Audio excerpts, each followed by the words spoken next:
Bismillahirrahmanirrahim. Assalamualaikum warahmatullahi wabarakatuh.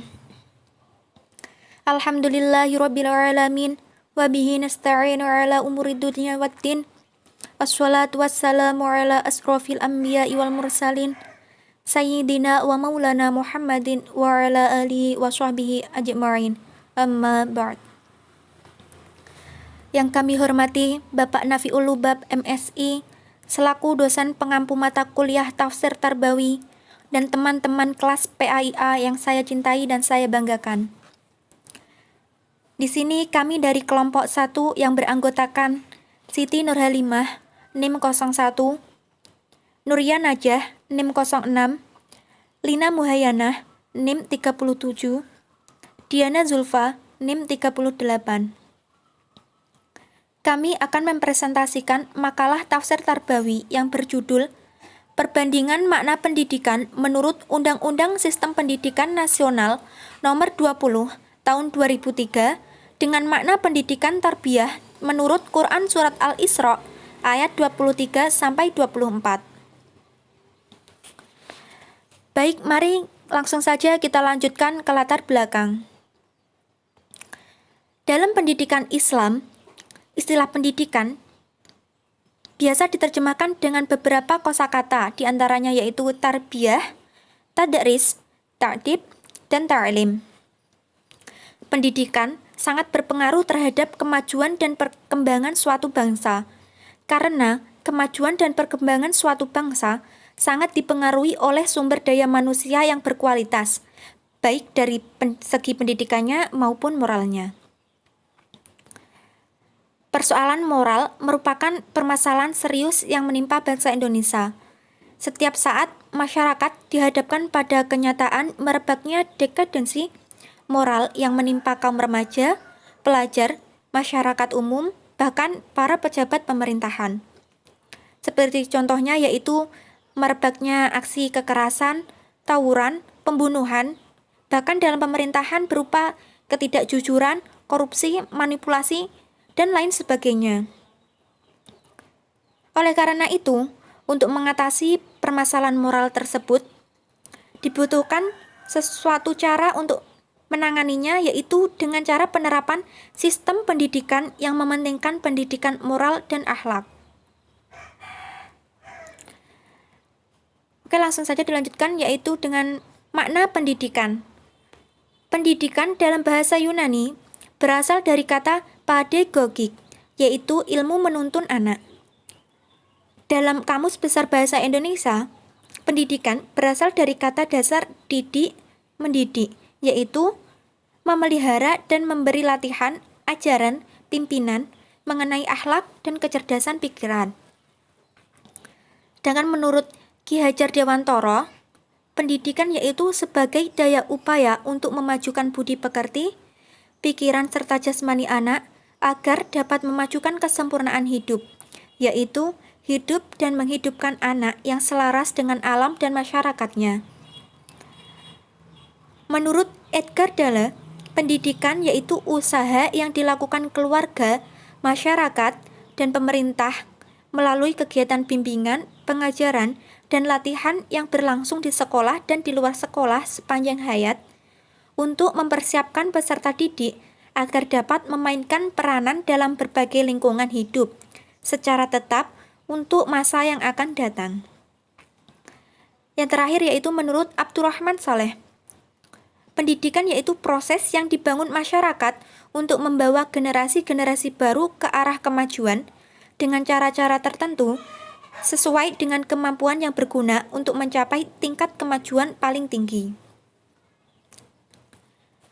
Dari pengertian-pengertian tersebut, dapat disimpulkan bahwa pendidikan adalah upaya untuk menuntun anak sejak lahir untuk mencapai kedewasaan secara jasmani dan rohani, baik dalam interaksi alam maupun lingkungannya. Selanjutnya yaitu makna tarbiyah. Istilah tarbiyah berakar pada 3 kata. 1. Roba yarbu, yang berarti bertambah dan tumbuh. Kedua yaitu robiya yarba, yang berarti tumbuh dan berkembang. Ketiga, Robba yarubbu, yang berarti memperbaiki, menguasai, memimpin, menjaga, dan memelihara. Para ahli memberi definisi tarbiyah diidentikan dengan Arab, yaitu sebagai berikut. 1. Menurut Al-Qurtubi, Arab adalah pemilik, tuan, maha memperbaiki, yang maha pengatur, yang maha mengubah, dan yang maha menunaikan. Kedua yaitu Louis Al-Ma'luf. Arab berarti tuan, pemilik, memperbaiki, perawatan, tambah, dan mengumpulkan. Yang ketiga yaitu menurut Fakhrur Razi, tarbiyah dari kata Arab merupakan fonem yang seakar dengan at-tarbiyah yang mempunyai arti at-tanwiyah, yaitu pertumbuhan dan perkembangan. Sedangkan kata tarbiyah dalam Quran Surat Al-Isra ayat 24, menurut Muhammad Al-Naqwib Al-Attas menjelaskan bahwa kata Robbayani di situ bermakna rahmah, yaitu ampunan atau kasih sayang. Istilah itu mempunyai arti pemberian makna dan kasih sayang, pakaian, dan tempat berteduh serta perawatan. Singkatnya yaitu pemeliharaan yang diberikan oleh orang tua kepada anak-anaknya. Adapun landasan Quran Surat Al-Isra ayat 23 sampai 24 yaitu berbunyi sebagai berikut. Bismillahirrahmanirrahim. Wa qada rabbuka alla ta'budu illa iyyahu wa bil walidaini ihsana. Imma yablughanna 'indakal kibaru ahaduhuma aw kilahuma fala taqul lahuma uffin wa la tanharhuma wa qul lahuma qawlan karima wakhfid lahuma janaha dhulli minar rahmati wa qur rabbirhamhuma kama rabbayani shaghira. Adapun artinya dapat kita baca masing-masing. Selanjutnya yaitu mufradat dan terjemahnya. Kata waqada mempunyai arti memutuskan dan memerintahkan dengan perintah yang pasti. Kata ufin berarti ah. Dan kata wala tanhar mempunyai arti janganlah kamu membentak. Wahfid lahuma janahadulli berarti merendahkan sayap terhadap orang tua. Yang dimaksud dengan merendahkan sayap yaitu tawadhu. Yang terakhir yaitu robbayani artinya kasih sayang. Kata inilah yang menjadi kunci dari kata tarbiyah dalam Quran Surat Al-Isra ayat 24 yang mempunyai arti yaitu menumbuhkan dan mengembangkan. Selanjutnya yaitu tafsir Quran Surat Al-Isra ayat 23 sampai 24.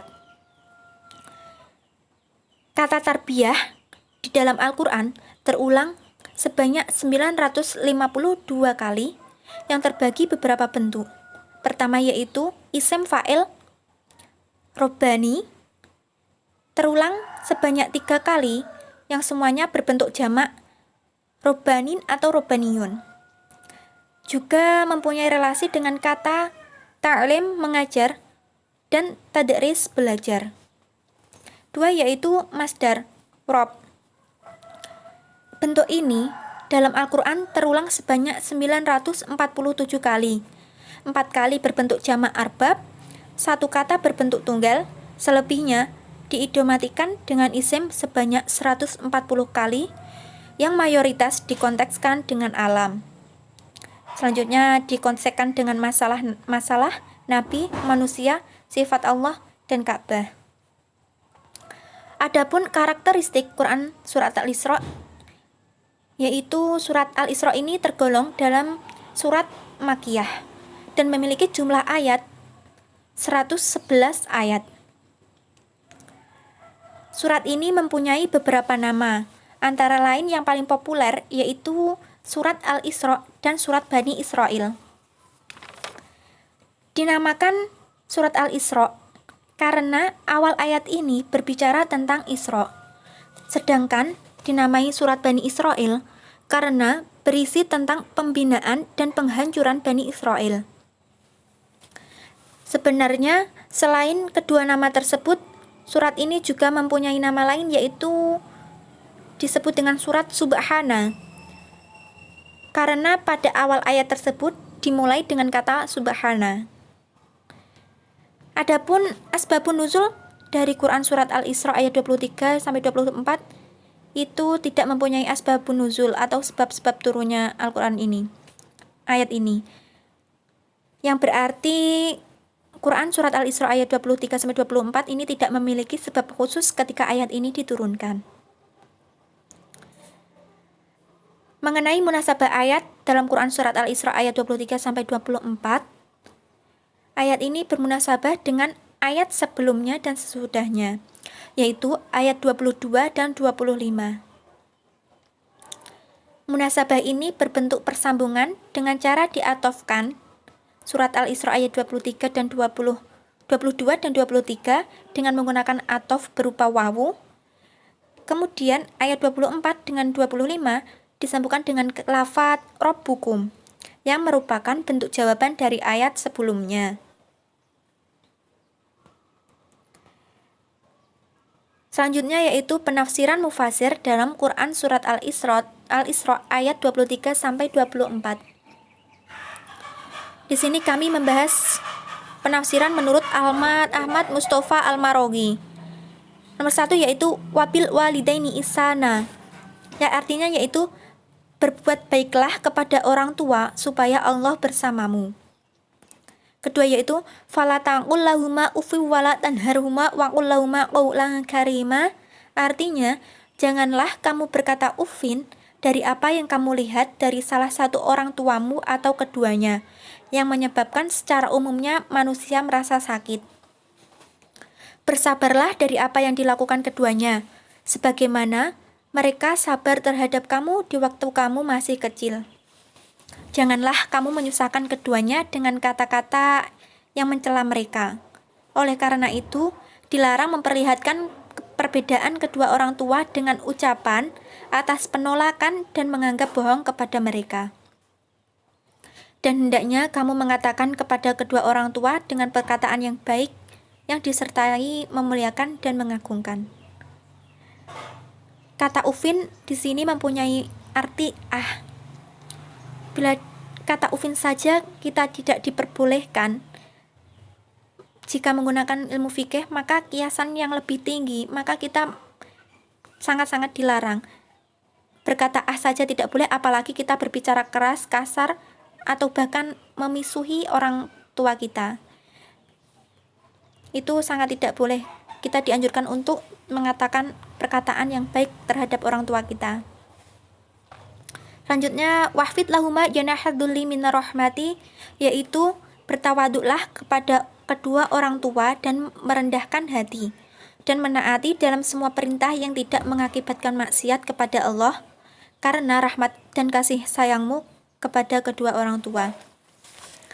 Wahfid yang berarti merendahkan sayap itu artinya bertawaduk. Di sini kita disuruh untuk menaati perintah orang tua selama orang tua tidak mengajak kita kepada kemaksiatan. Yang terakhir yaitu waqur rabbirhamhuma kama rabbayani shaghira, artinya yaitu berdoa kepada Allah supaya kedua orang tua diberi rahmat sebagaimana memberikan kasih sayangnya di waktu kecilmu dan bagusnya ketulusan kepadamu. Kita dianjurkan untuk berdoa kepada Allah untuk mendoakan kedua orang tua kita,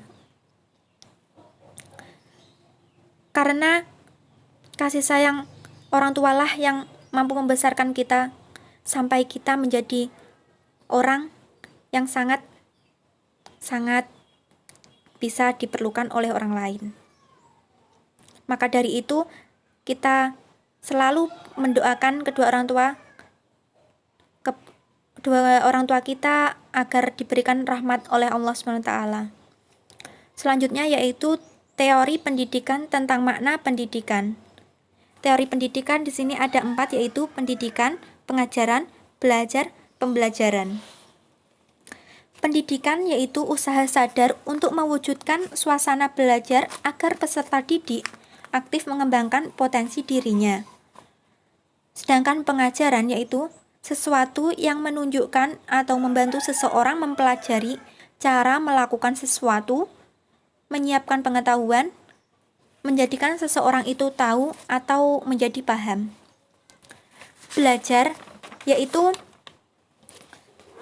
suatu usaha perubahan proses pada individu sebagai hasil dari pengalaman. Sedangkan pembelajaran yaitu penguasaan pengetahuan tentang sebuah keterampilan dengan belajar, pengalaman, atau instruksi. Jadi pembelajaran dan belajar itu saling terkait, tidak dapat dipisahkan.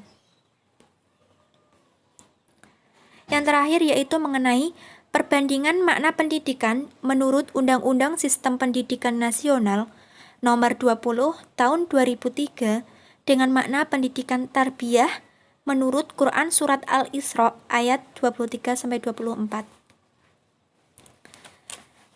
Pendidikan menurut undang-undang itu dapat dilakukan di semua lembaga pendidikan, sedangkan tarbiyah itu berada dalam ruang lingkup keluarga. Jadi pendidikan dalam UU itu dapat dilakukan di sekolah formal maupun informal, SD, SMP, SMA, maupun madrasah. Sedangkan tarbiyah dalam surat Al-Isra ini yaitu pendidikan dalam lingkup ruang keluarga, orang tualah yang mendidik kita. Selanjutnya yang kedua yaitu pendidikan menurut UU itu berupa kognitif, afektif, dan psikomotorik. Di mana pengertian pendidikan menurut UU dijelaskan terdapat kecerdasan, akhlak mulia, dan juga keterampilan. Kecerdasan inilah yang menunjukkan kognitif, akhlak mulialah yang menunjukkan afektif, dan keterampilan menunjukkan psikomotorik. Sedangkan tarbiyah itu dominan pada ranah afektif. Karena sikap atau wujud kasih sayang orang tualah itu yang menunjukkan ranah afektif. Nomor 3 yaitu pendidikan dalam UU itu dididik oleh seorang pengajar, sedangkan tarbiyah dididik langsung oleh kedua orang tua kita.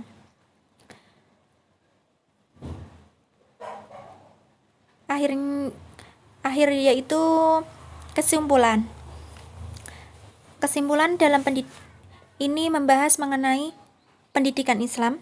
Kata tarbiyah menunjukkan pendidikan berupa robbayani, di situ bermakna rahmah, yaitu ampunan dan kasih sayang. Di mana kedua orang tua kita memberikan kasih sayang kepada anak-anaknya, yang mendidik dan membesarkan anak-anaknya dengan sabar. Selanjutnya yaitu perbandingan makna pendidikan menurut Undang-Undang Sistem Pendidikan Nasional Nomor 20 Tahun 2003 dengan makna pendidikan tarbiyah menurut Quran Surat Al-Isra ayat 23-24, yaitu pendidikan dalam UU Sidiknas merupakan proses belajar mengajar dalam semua lembaga pendidikan dan mencakup beberapa pendekatan teori taksonomi Bloom berupa kognitif, afektif, dan psikomotorik. Sedangkan pendidikan tarbiyah berada di ruang lingkup keluarga, tidak dalam lembaga pendidikan. Teori taksonomi Bloom yang digunakan dalam makna tarbiyah ini lebih dominan pada ranah afektif, yaitu sikap kasih sayang orang tualah yang mendidik serta mengembangkan anak-anaknya. Oke, cukup sekian dan terima kasih. Akhirul kalam. Assalamualaikum warahmatullahi wabarakatuh.